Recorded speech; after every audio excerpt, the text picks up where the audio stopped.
ఇది ఆదివారం ఉదయం మన మొక్కలు ఇలా ఉన్నాయి. ఇప్పుడు టైం 7 వస్తుంది. ఇంకా ఎర్లీ మార్నింగ్ వస్తే ఇంకా ఎంత బాగుండేయో మంచులో. అందులో నిన్న వర్షం పడింది కదా, సో చాలా బాగుండుంటాయి. యాక్చువల్లీ నాకు అలా ఫ్లవర్స్ మార్నింగే చూడటం అనేది కూడా చాలా ఇష్టం.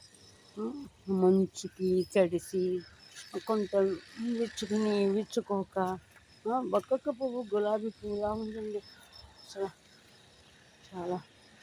సో నా మొక్కలకి నేనే దిష్టి పెట్టుకుంటున్నాను, అంత బాగున్నాయి. సో ఇది ముద్ద మల్లెపూలు. ఇవేమో జడమల్లి మొగ్గలు. ఈ జడ మొగ్గలు అన్నాం. ఇవేంటంటే పూర్వం జడలో కట్టుకున్నప్పుడు, అంటే పూల జడ వేసేటప్పుడు ఈ మొగ్గ వాడేవాళ్ళు. ఎందుకంటే నిండుగా పెద్ద పువ్వు చాలా బాగుండేది కాబట్టి. ఇదండి. సో ఎక్కడికక్కడ ఇదంతా ప్రాపగేట్ చేసింది నేనే. ఎక్కడికక్కడ మొక్క ఉండగానే దాన్ని నేను ఇది పెట్టేసేదాన్ని, పెంచేసేదాన్ని. చిన్న కొమ్మని ప్లాంట్ చేసేదాన్ని. సో ఇదిగో చూడండి ఇక్కడ. సో ఇది కూడా గులాబీ పువ్వు అంతా మొగ్గు చూడండి. నా దగ్గర దాదాపు 4 రకాలు ఉన్నాయి. అంటే చిన్నది, సన్నటి మళ్ళీ.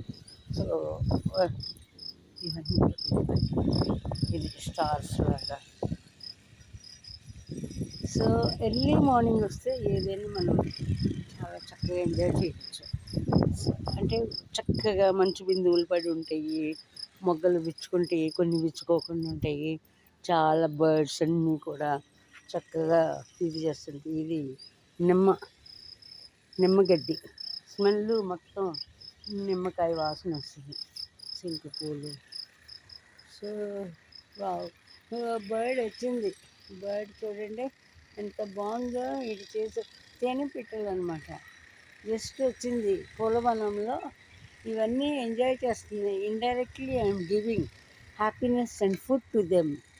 So really I'm grateful, I'm very happy. One thing only నా లైఫ్లో లోటు, మా హస్బెండ్ వెళ్ళిపోవటం. అది అప్పుడు ఎప్పుడు నేను బతుకున్నంతకాలం నేను తనని మిస్ అవుతూనే ఉంటాను. సో తన తప్పించి ఇంకా రియల్గా నాకు ఇంకా నా 19 ఏట నుంచి కూడా తనే ఏదైనా ఒక పెద్ద వాళ్ళలాగా